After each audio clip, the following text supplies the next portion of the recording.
Hello दोस्तों, NCERT cafe में आपका स्वागत है। आज हम लोग न्यू एनसीईआरटी हिस्ट्री क्लास 8 का चैप्टर नंबर 5 जब जनता बगावत करती है 1857 और उसके बाद पढ़ेंगे। ये बहुत ही महत्वपूर्ण टॉपिक है। यहाँ से हमेशा क्वेश्चन आते ही हैं। हम लोग इम्पोर्टेंट पॉइंट्स को देखेंगे जो परीक्षा की दृष्टि से महत्वपूर्ण रहेगा। नीतियाँ और लोग। पिछले अध्यायों में आपने ईस्ट इंडिया कंपनी की नीतियों और जनता पर उसके प्रभावों के बारे में पढ़ा। इन नीतियों से राजा, रानियों, किसानों, जमींदारों, आदिवासियों, सिपाहियों सब पर तरह तरह से असर पड़े। आप यह भी देख चुके हैं कि जो नीतियाँ और कार्रवाइयाँ जनता के हित में नहीं होती या जो उनकी भावनाओं को ठेस पहुँचाती है, उनका लोग किस तरह विरोध करते हैं। सिपाही और किसान विद्रोह के लिए ताकत जुटाते हुए यह विद्रोह 1857 में उत्तर भारत के मैदानों में फैल गया था।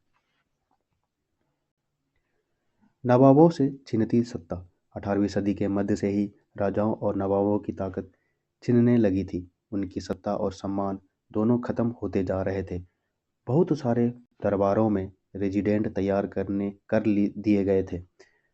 स्थानीय शासकों की स्वतंत्रता घटती जा रही थी। उनकी सेनाओं को भंग कर दिया गया था। उनके राजस्व वसूली के अधिकार व इलाके एक-एक करके छीने जा रहे थे। बहुत सारे स्थानीय शासकों ने अपने हितों की रक्षा के लिए कंपनी के साथ बातचीत भी की। उदाहरण के लिए झांसी की रानी लक्ष्मीबाई चाहती थी कि कंपनी उनके पति की मृत्यु के बाद उनके गोद लिए हुए बेटे को राजा मान ले। पेशवा बाजीराव द्वितीय के दत्तक पुत्र नाना साहेब ने भी कंपनी से आग्रह किया कि उनके पिता को जो भी पेंशन मिलती थी वह मृत्यु के बाद उन्हें मिलने लगे। अपनी श्रेष्ठता और सैनिक ताकत के नशे में चूर कंपनी ने इन निवेदनों को ठुकरा दिया। अवध के रियासत अंग्रेजों के कब्जे में जाने वाली आखिरी रियासतों में से एक थी। 1801 में अवध पर एक सहायक संधि थोपी गई। 1856 में अंग्रेजों ने उसे अपने कब्जे में ले लिया। गवर्नर जनरल डलहौजी ने ऐलान कर दिया था कि रियासत का शासन ठीक से नहीं चलाया जा रहा था, इसलिए शासन को दुरुस्त करने के लिए ब्रिटिश प्रभुत्व जरूरी है। अवध कुशासन के कारण ब्रिटिश सेना ब्रिटिश राज में मिला लिया गया था 1856 में।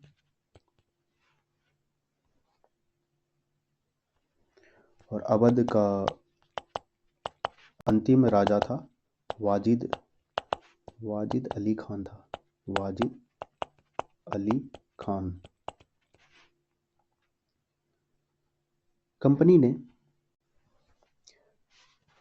कंपनी ने शासन को खत्म करने की भी पूरी योजना बना ली थी। कंपनी द्वारा जारी किए गए सिक्कों पर से मुगल बादशाह का नाम हटा दिया गया। 1849 में गवर्नर जनरल डलहौजी ने ऐलान किया कि बहादुर शाह जफर की मृत्यु के बाद बादशाह के परिवार को लाल किले से निकाल कर उसे दिल्ली में कहीं और बसाया जाएगा। ये बोला था डलहौजी के द्वारा। यहाँ से क्वेश्चन आ सकते हैं। 1856 में गवर्नर जनरल कैनिंग ने फैसला किया कि बहादुर शाह जफर आखिरी मुगल बादशाह होंगे। उनकी मृत्यु के बाद उनके किसी वंशज को बादशाह नहीं माना जाएगा। उन्हें केवल राजकुमारों के रूप में मान्यता दी जाएगी। किसान और सिपाही। गांवों में किसान और जमींदार भारी भरकम लगान और कर वसूली के सख्त तौर तरीकों से परेशान थे। बहुत सारे लोग महाजनों से लिया कर्ज नहीं लौटा पा रहे थे। इसके कारण उनकी पीढ़ियों पुरानी जमीनें हाथ से निकलती जा रही थी। कंपनी के तहत काम करने वाले भारतीयों सिपाहियों के असंतोष की अपनी वजह थी। वे अपने वेतन भत्तों और सेवा शर्तों के कारण परेशान थे। कई नए नियम उनकी धार्मिक भावनाओं और आस्थाओं को ठेस पहुंचाते थे। क्या आप जानते हैं कि उस जमाने में बहुत सारे लोग समुद्र पार नहीं जाना चाहते थे। उन्हें लगता था कि समुद्र यात्रा उनका धर्म और जाति भ्रष्ट हो जाएंगे। सन 1824 में सिपाहियों को कंपनी की ओर से लड़ने के लिए समुद्र के रास्ते बर्मा जाने का आदेश मिला तो उन्होंने इस हुक्म को मानने से इनकार कर दिया। 1824 में बर्मा जाने के लिए उन्हें जमीन के रास्ते से जाने में ऐतराज नहीं था। सरकार का हुक्म न मानने के कारण उन्हें सख्त सजा दी गई। क्योंकि यह मुद्दा अभी खत्म नहीं हुआ था, इसलिए 1856 में कंपनी को एक नया कानून बनाना पड़ा। इस कानून में साफ कहा गया था कि अगर कोई व्यक्ति अपनी कंपनी की सेना में नौकरी करेगा तो जरूरत पड़ने पर उसे समुद्र पार भी करना पड़ सकता है। सिपाही गांवों के हालात से भी परेशान थे। बहुत सारे सिपाही खुद किसान थे। वे अपने परिवार गांवों को छोड़कर आए थे, लिहाजा किसानों का गुस्सा जल्द ही सिपाहियों में भी फैल गया। सुधारों पर प्रतिक्रिया। अंग्रेजों को लगता था कि भारतीय समाज को सुधारना जरूरी है। सती प्रथा को रोकने के लिए, विधवा विवाह को बढ़ावा देने के लिए कानून बनाए गए। अंग्रेजी भाषा की शिक्षा को जमकर प्रोत्साहन दिया गया। 1830 के बाद कंपनी ने ईसाई मिशनरियों को खुलकर काम करने और यहाँ तक कि जमीन व संपत्ति जुटाने की भी छूट दे दी। 1850 में एक नया कानून बनाया गया जिसे ईसाई धर्म को अपनाना और आसान हो गया। इस कानून में प्रावधान किया गया था कि अगर कोई भारतीय व्यक्ति ईसाई धर्म अपनाता है तो भी पुरखों की संपत्ति पर उसका अधिकार पहले जैसा ही रहेगा। बहुत सारे भारतीयों को ये यकीन हो गया था कि अंग्रेज उनका धर्म, उनके सामाजिक रीति रिवाज और परंपरागत जीवन शैली को नष्ट कर रहे हैं। दूसरी तरफ ऐसे भारतीय भी थे जो मौजूदा सामाजिक व्यवस्था में बदलाव चाहते थे। इन सुधारकों और उनके सुधार आंदोलन के बारे में हम लोग अध्याय 6 में पढ़ेंगे। उत्तर भारत में बाजारों में सिपाही खबरें और अफवाहें फैलाते हुए। ये है जनता की नज़र से उस जमाने में लोग अंग्रेज शासन के बारे में क्या सोच रहे थे, इसका जायजा लेने के लिए आप स्रोत 1 और 2 को पढ़ें। 84 नियमों की सूची, ये आप लोग वीडियो रोक कर पढ़ सकते हैं।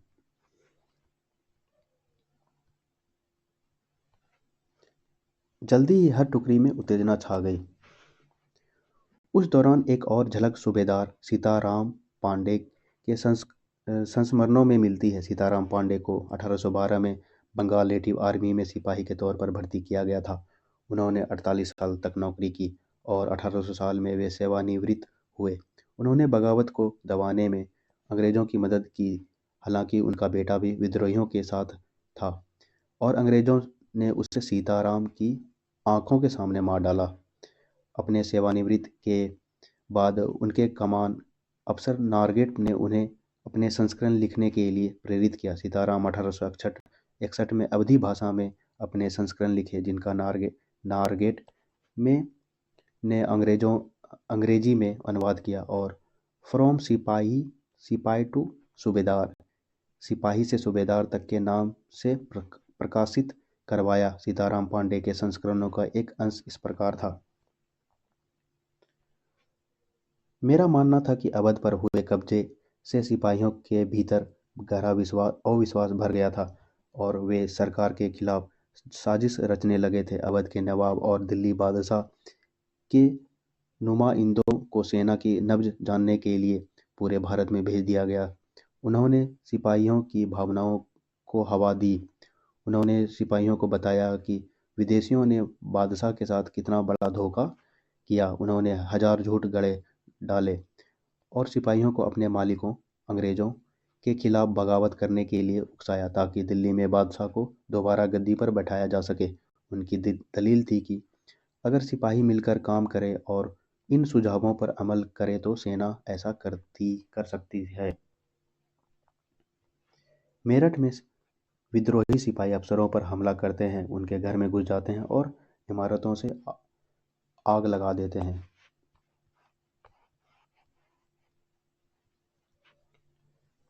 ये आप लोग वीडियो पॉज करके पढ़ सकते हैं। सैनिक विद्रोह जन विद्रोह बन गया।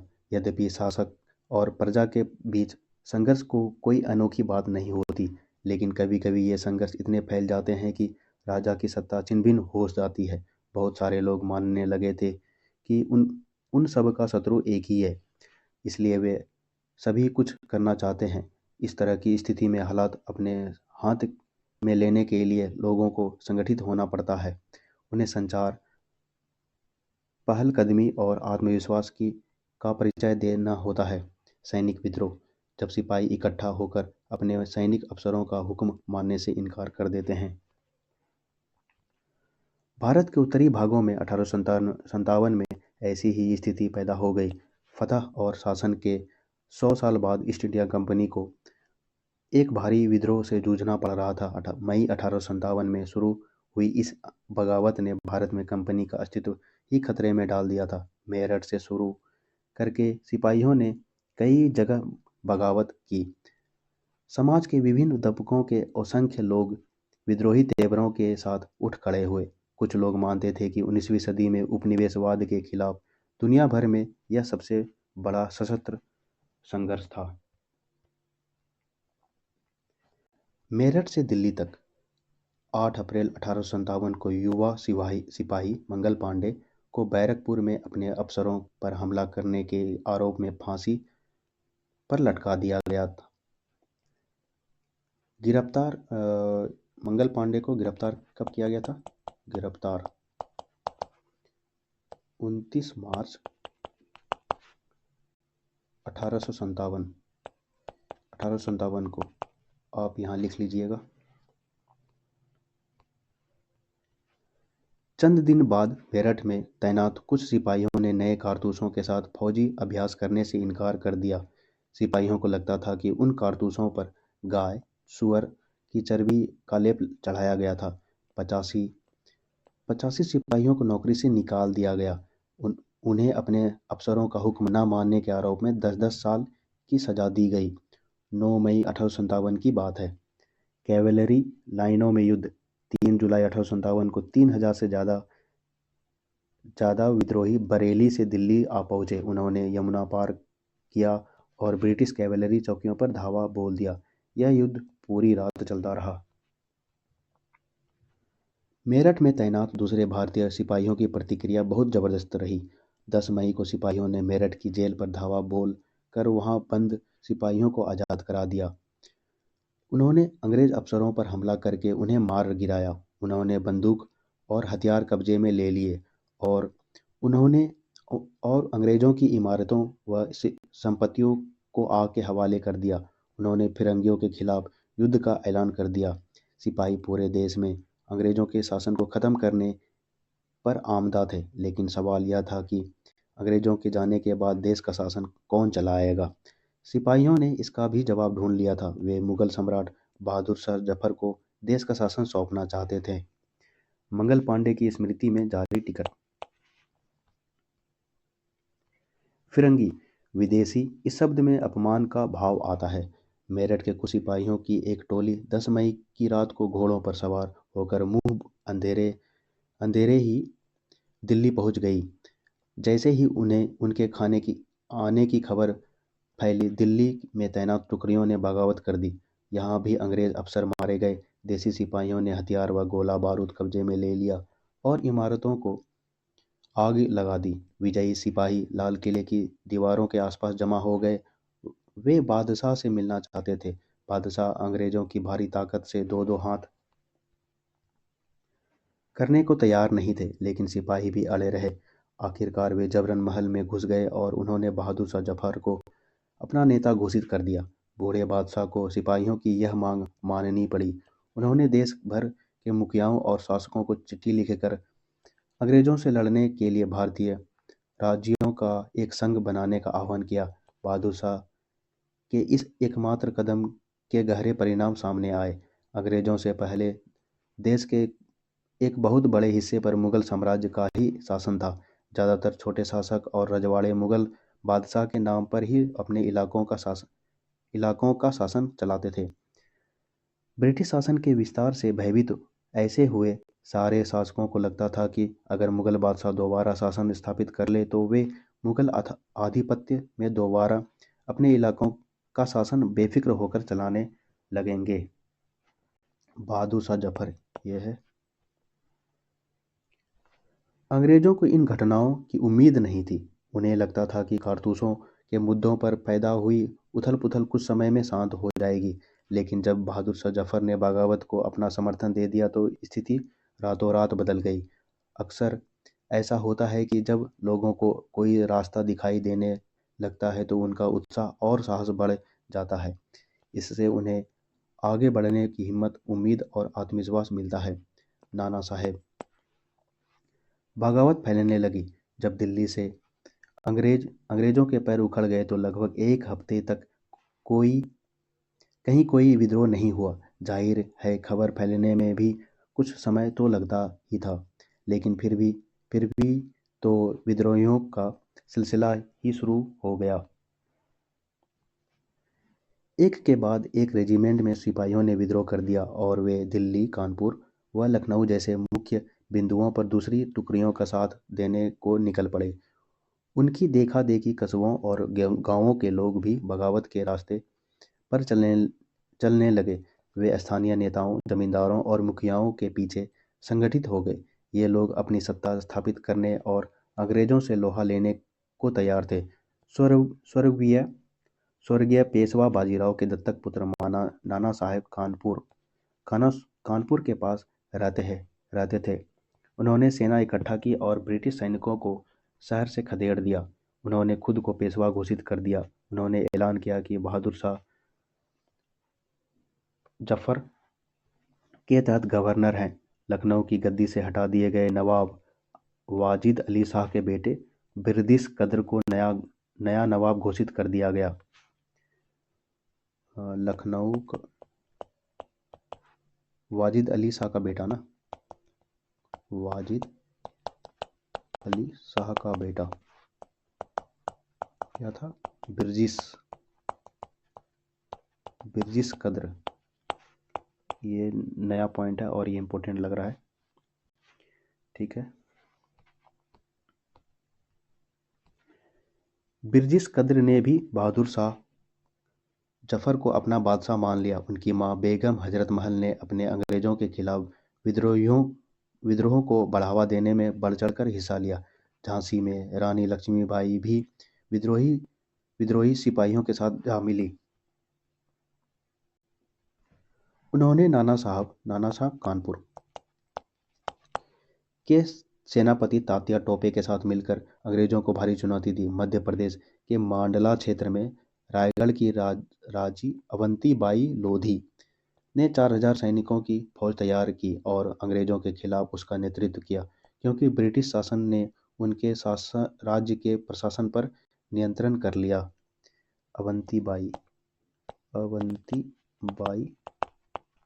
मध्य प्रदेश। विद्रोही टुकड़ियों के सामने अंग्रेजों की संख्या बहुत कम थी। बहुत सारे मोर्चों पर उनकी जबरदस्त हार हुई। इससे लोगों को यकीन हो गया कि अब अंग्रेजों का शासन खत्म हो चुका है। अब लोगों को विद्रोह में कूद पड़ने का गहरा आत्मविश्वास मिल गया था। खासतौर से अवध के इलाके में चौतरफा बगावत की स्थिति थी। 6 अगस्त 1857 को लेफ्टिनेंट कर्नल टाइटलर ने अपने कमांडर इन चीफ को टेलीग्राम भेजा, जिसमें उसने अंग्रेजों के भय को व्यक्त किया था। हमारे लोग विरोधियों की संख्या और लगातार लड़ाई से थक गए हैं। एक गांव हमारे खिलाफ है, जमींदार भी हमारे खिलाफ लड़ रहे हैं।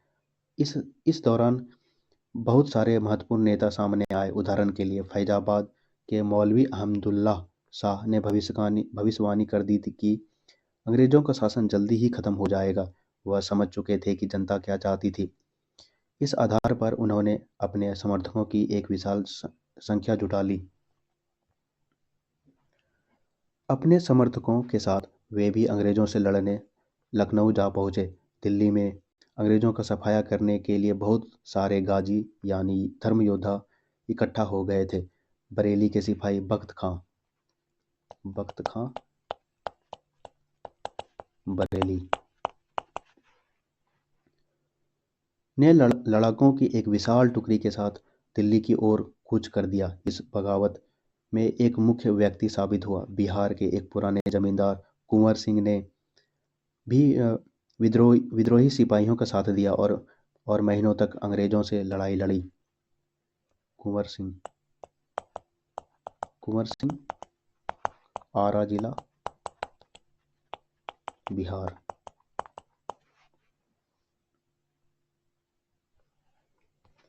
ये रानी लक्ष्मीबाई।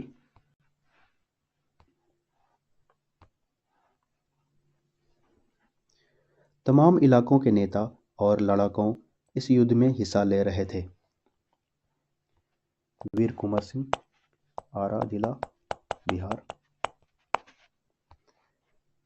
ब्रिटिश टुकड़ियों विद्रोहियों पर हमला करती है जिन्होंने दिल्ली के लाल किले तथा शालीमरगढ़ किले पर कब्जा किया हुआ था।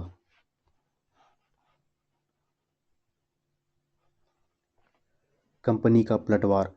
इस उथल पुथल के बावजूद अंग्रेजों ने हिम्मत नहीं छोड़ी। कंपनी ने अपनी पूरी ताकत लगाकर विद्रोह को कुचलने का फैसला लिया। उन्होंने इंग्लैंड से और फौजी मंगवाए, विद्रोहियों को जल्दी सजा देने के लिए नए कानून बनाए और विद्रोह के मुख्य केंद्रों पर धावा बोल दिया।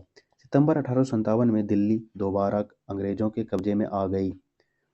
1857 सितंबर में अंतिम मुगल बादशाह बहादुर शाह जफर पर मुकदमा चलाया गया। उन्हें आजीवन कारावास की सजा दी गई। उनके बेटों को उनकी आंखों के सामने गोली मार दी गई।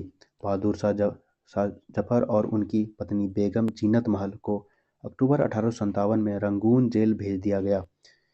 इसी जेल में नवंबर 1862 में बहादुर शाह जफर ने अंतिम सांस ली। विद्रोही सिपाही मेरठ से दिल्ली की तरफ कूच करते हैं। शुरू में अंग्रेजी सेनाओं को दिल्ली की भारी किलेबंदी को तोड़ने में मुश्किल हुई। 3 सितंबर 1857 को अंग्रेजी सेनाओं को और ज़्यादा हथियार, गोले आदि पहुंचाए गए। ये गाड़ियों पर लदे हुए थे जिन्हें हाथी खींच रहे थे। इनकी कतार 7 मील लंबी थी। ये दिल्ली पर कब्जा हो जाने का यह मतलब नहीं था कि विद्रोह खत्म हो चुका था। इसके बाद भी लोग अंग्रेजों से टक्कर लेते रहे। व्यापक बगावत की विशाल ताकत को कुचलने के लिए अंग्रेजों को अगले 2 साल तक लड़ाई लड़नी पड़ी। मार्च 1858 में लखनऊ अंग्रेजों के कब्जे में चला गया। जून 1858 में रानी लक्ष्मीबाई की शिकस्त हुई और उन्हें मार दिया गया। दुर्भाग्यवश ऐसा ही रानी अवंती बाई लोधी एमपी वाली के साथ हुआ। खेड़ी की शुरुआती विजय के बाद उन्होंने अपने आप को अंग्रेजी फौज से घिरा पाया और वे शहीद हो गई। तात्या टोपे की स्मृति डाक टिकट। तात्या टोपे मध्य भारत के जंगलों में रहते हुए आदिवासियों और किसानों की सहायता से छापामार युद्ध चलाते रहे। छापामार युद्ध तात्या टोपे। जिस तरह पहले अंग्रेजों के खिलाफ मिली सफलताओं से विद्रोहियों को उत्साह मिला था, उसी तरह विद्रोही ताकतों की हार से लोगों की हिम्मत टूटने लगी। बहुत सारे लोगों ने विद्रोहियों का साथ छोड़ दिया। अंग्रेजों ने भी लोगों का विश्वास जीतने के लिए हर संभव प्रयास किया। उन्होंने वफादार भूस्वामियों के लिए इनाम का ऐलान कर दिया गया। उन्हें आश्वासन दिया गया कि उनकी जमीन पर उनके परंपरागत अधिकार बने रहेंगे। जिन्होंने विद्रोह किया था उनसे कहा गया कि अगर वे अंग्रेजों के सामने समर्पण कर देते हैं और अगर उन्होंने किसी अंग्रेज की हत्या नहीं की है तो वे सुरक्षित रहेंगे और जमीन पर उनके अधिकार और दावेदारी बनी रहेगी। इसके बावजूद सैकड़ों सिपाहियों, विद्रोहियों, नवाबों और राजाओं पर मुकदमे चलाए गए और उन्हें फांसी पर लटका दिया गया। अंग्रेज टुकड़ियां दिल्ली में घुसने के लिए कश्मीरी गेट को बारूद उड़ा देती है। बारूद से उड़ाती है ये कश्मीरी गेट। विद्रोह के बाद साल अंग्रेजों ने 1859 के आखिरी तक देश पर दोबारा नियंत्रण पा लिया था, लेकिन अब उन्हें पहले वाली नीतियों के सहारे शासन नहीं चला सकते थे। अंग्रेज टुकड़ियां कानपुर के पास विद्रोहियों को पकड़ लेती है। ध्यान से देखें कि किस तरह कलाकार ने अंग्रेज सिपाहियों को बहादुरी से विद्रोहियों पर धावा बोलते हुए दिखाया गया है।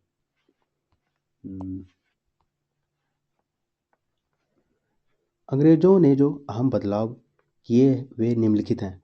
ब्रिटिश संसद ने 1858 में एक नया कानून पारित किया और ईस्ट इंडिया कंपनी के सारे अधिकार ब्रिटिश राज साम्राज्य के हाथ में सौंप दिए ताकि भारतीय मामलों को बेहतर ढंग से संभाला जा सके। ब्रिटिश मंत्रिमंडल के एक सदस्य को भारत मंत्री के रूप में नियुक्त किया गया। उसे भारत के शासन से संबंधित मामलों को संभालने का जिम्मा सौंपा गया। उसे सलाह देने के लिए एक परिषद का गठन किया गया जिसे इंडिया काउंसिल कहा जाता था। भारत के गवर्नर जनरल को वायसराय का ओहदा दिया गया। इस प्रकार उसे इंग्लैंड के राजा रानी का निजी प्रतिनिधित्व घोषित कर दिया गया। फलस्वरूप अंग्रेज सरकार ने भारत के शासन का जिम्मेदारी सीधे अपने हाथों में ले ली। पहला वायसराय कौन था? कैनिंग।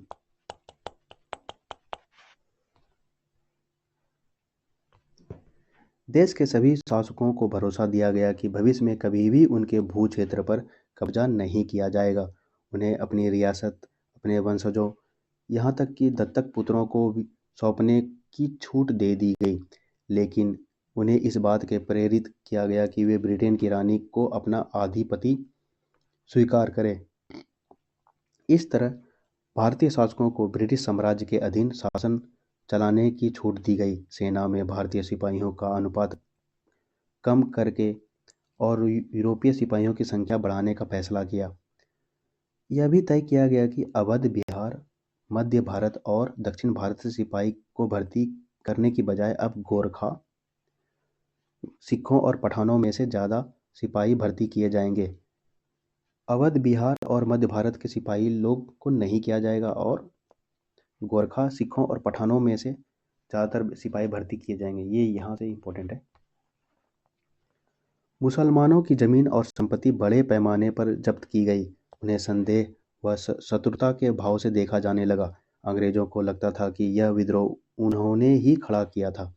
अंग्रेजों ने फैसला किया कि वे भारत के लोगों के धर्म और सामाजिक रीति रिवाजों का सम्मान करेंगे। भूस्वामियों और जमींदारों की रक्षा करने तथा जमीन पर उनके अधिकारों को स्थायित्व देने के लिए नीतियां बनाई गई। इस प्रकार 1857 के इतिहास का एक नया चरण शुरू हुआ। मेरठ, दिल्ली, बरेली और लखनऊ, कानपुर, झांसी, रानी लक्ष्मीबाई, फैजाबाद। यही फैजाबाद वाले से पूछता है। आप लोग कमेंट बॉक्स में बोलिएगा यहाँ से कौन लड़ा था।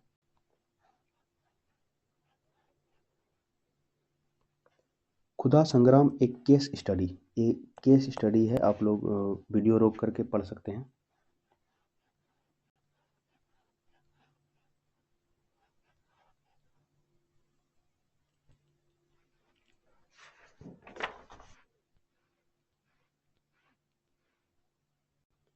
लखनऊ रेजिडेंसी का खंडहर है ये। 1857 में विद्रोही टुकड़ियों ने रेजिडेंसियों को कब्जे में ले लिया। बहुत सारे अंग्रेज औरतों, मर्दों और बच्चों ने रेजिडेंसी की इमारतों में पनाह ली हुई थी। विद्रोहियों ने इस पूरे परिसर को घेर कर उन पर गोलों से हमला किया। इसी तरह के एक गोले से अवध के चीफ कमिश्नर हेनरी लॉरेंस की भी मौत हुई थी। हेनरी लॉरेंस जिस कमरे में मरे वह इस चित्र में दिखाई दे रहा है। गौर से देखें इमारतों पर बीते दौर के निशान किस तरह बचे रह जाते हैं। तो दोस्तों कैसा लगा ये वीडियो? अगर आपको अच्छा लगे तो अपने दोस्तों के साथ शेयर कीजिए और हो सके तो मेरे चैनल को सब्सक्राइब करें और बेल आइकन को दबा दें जिससे हम जब भी वीडियो अपलोड करें तो आपको नोटिफिकेशन मिल जाए। धन्यवाद दोस्तों। आपका शुभ दिन हो, शुभ मंगल हो। जय श्री राम।